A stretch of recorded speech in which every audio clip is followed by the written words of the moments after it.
A doctor is concerned that nausea may be a side effect of Tamiflu, but is not certain because nausea is common for people who have the flu. She researched some past studies and found that about 44% of people who got the flu and did not use Tamiflu experienced nausea. She then collected data on 2,784 patients who were taking Tamiflu and found that 1,184 experienced nausea.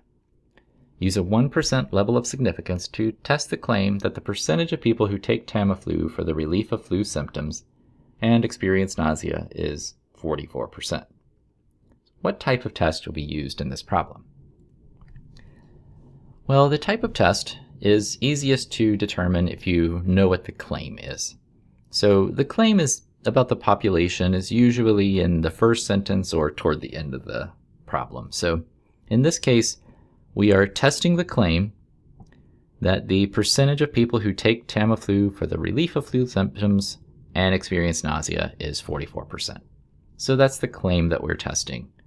So we'll say the claim is the percentage of folks who experience nausea is, so equals 0.44. So the type of test, since we're testing a percentage, is going to be a test for a proportion. And we just say proportion instead of percentage, so that's fine. Now the actual test that we'll use in the calculator is one prop z test, but we're only really allowed to use that if some certain conditions are met. And technically speaking, we should be using binomial distributions to calculate the probabilities here.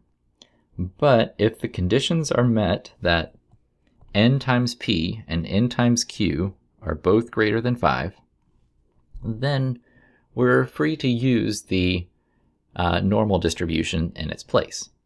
And that's what one prop z test does. The z stands for the normal distribution, so in order to use it, we need to make sure these conditions are met. So n is 2,784. P is just the probability from the null hypothesis, or the claim, that is all we have so far, 0.44. And Q is 1 minus P, so 1 minus 0.44, or 0.56.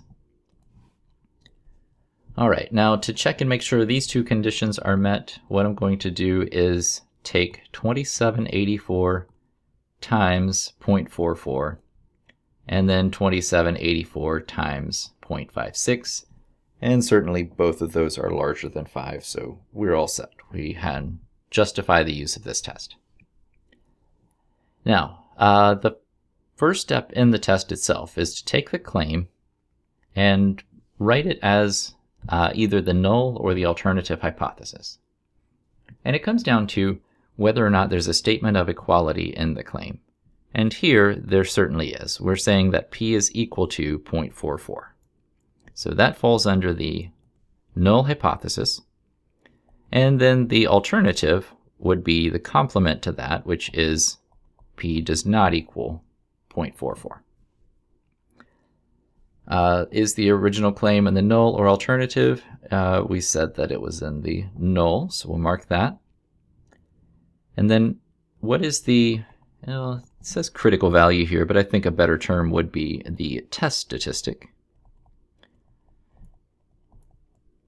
So what is the test statistic for the given statistics? Well, let's go back to our statement of the problem, get out the calculator, and determine that. So to determine the test statistics and the p-value, we'll press the stat button, go over to tests, and come down to one prop z test. Okay, so p sub 0, this is the probability from the percentage from the null hypothesis. And that was 0.44, so we'll put that in here. X is the amount of the number of items that favor your event from the sample. I'll get that in a second. I do know the sample size right away. We've already determined it to be 2784. And then reading through the problem, out of those 2784 patients taking Tamiflu, 1184 of them experienced nausea. So that's the value of X in this case. Now, the next statement is asking what type of test we're using, and it comes down to what the symbol that is in the alternative hypothesis. So that symbol is not equals, so that tells me I have a two-tailed test, but really you just have to match the symbol there.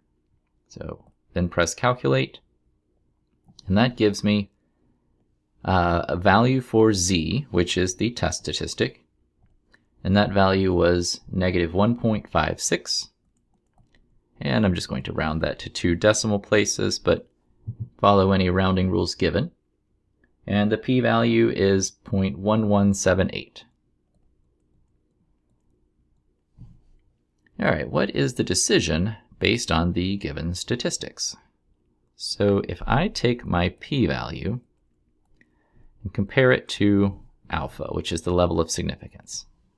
So alpha was, let's see, use a 1% level of significance. So alpha is 0.01 or 1%. The p-value was 11.78%. And I'm just taking my decimal and making it a percentage. So the p-value is larger than alpha. And the rule is, if p is low, the null must go. But if p is bigger than alpha, that's not the case. So p is bigger, so we fail to reject the null hypothesis.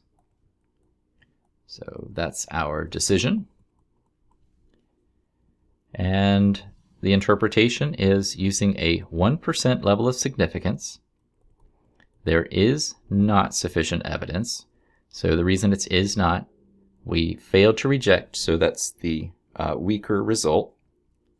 So we use the weaker language here, so put is not. If we had rejected the null hypothesis, we would have used stronger language, which would have been is. Now we're trying to support or reject it. And the easiest thing to do is, if you'll note, the claim is in the null hypothesis. And when that's the case, we are trying to reject it. But if you prefer walking through the logic, then the way this works is we failed to reject the null hypothesis. So we're not saying it's true, but we're kind of pointing in that direction.